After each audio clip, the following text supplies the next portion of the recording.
Hello అందరికీ, ఎలా ఉన్నారు అందరూ? How was your Sunday?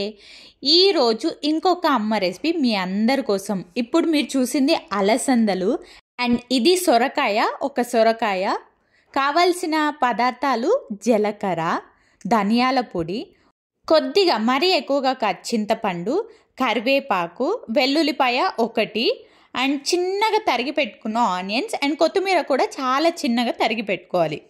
ఇవి కావాల్సిన ఇంగ్రీడియంట్స్. అండ్ ఇంకొకటి కొబ్బరి, ఎండు కాదు పచ్చి కొబ్బరి కావాలి. కొబ్బరి తర్వాత స్టవ్ మీద ఒక గిన్నె పెట్టుకుని దాంట్లో వాటర్ వేసుకుని ఆ వాటర్ కొద్దిగా వేడయ్యాక అలసందలు ఉంటాయి కదా, వాటిని ఆ వాటర్లో బాయిల్ చేయాలన్నమాట. ముందుగానే అలసందల్ని కడిగి పెట్టుకున్నాము, సో బాయిల్ చేయాలి ఆ వాటర్ని.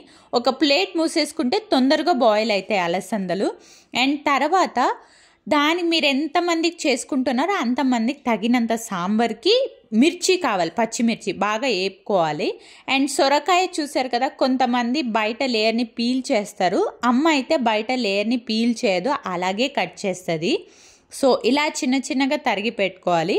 అలసందలు కొద్దిగా ఉడికాక ఇలా సొరకాయని తర్వాత యాడ్ చేసుకోవాలన్నమాట. సొరకాయ యాడ్ చేసుకొని అది ఉడికేలోపు మిక్సీ జార్ తీసుకుని మనం ఇంగ్రీడియంట్స్ ముందు చూసుకున్నాం కదా, జీలకర్ర, ధనియాల పొడి అండ్ చింతపండు, గార్లిక్, తెల్లుల్లిపాయ ఒకటైతే సరిపోతుంది. అండ్ కొత్తిమీర బాగా చిన్నగా తరిగి పెట్టుకున్నది అండ్ ఆనియన్స్ కొద్దిగా అండ్ కొబ్బరి, పచ్చి కొబ్బరి బాగా గ్రైండ్ చేసుకోవాలి. అండ్ అంతకన్నా ముందు మనం ఇలా ప్యాన్లో పెట్టుకున్న చిల్లీస్ ఉంటాయి కదా, అవి కూడా గ్రైండ్ చేసుకోవాలి.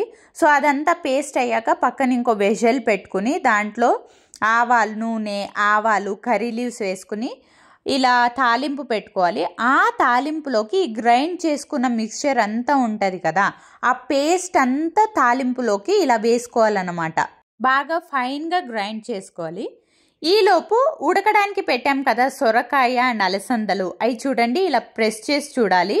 ఇలా ఉడికాయి అనిపిస్తే దాన్ని తీసుకుని దాంట్లో ఉన్న వాటర్ అంతా ఉంటుంది కదా, ఈ గ్రైండ్ చేసుకుని పక్కన పెట్టుకున్న వెజలో పేస్ట్ లోపలికి ఆ వాటర్ అంతా ఇలా వడగొట్టుకోవాలన్నమాట. పైన గింజలు సెపరేట్గా అండ్ ఆ వాటర్ అంతా వడగొట్టుకోవాలి.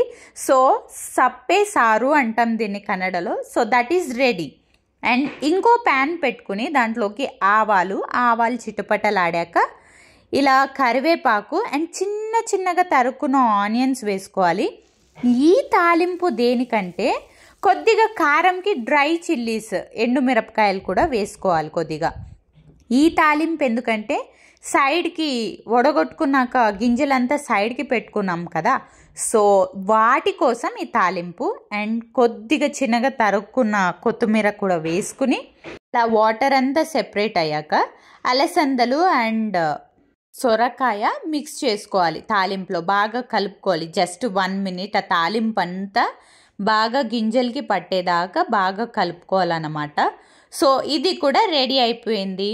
చలికాలంలో వేడిగా మెత్తని ముద్ద చేసుకుని ఆ అలసందలు తాలింపు పక్కన పెట్టుకొని ఈ సాంబార్లో తింటే ఆ రుచే వేరు.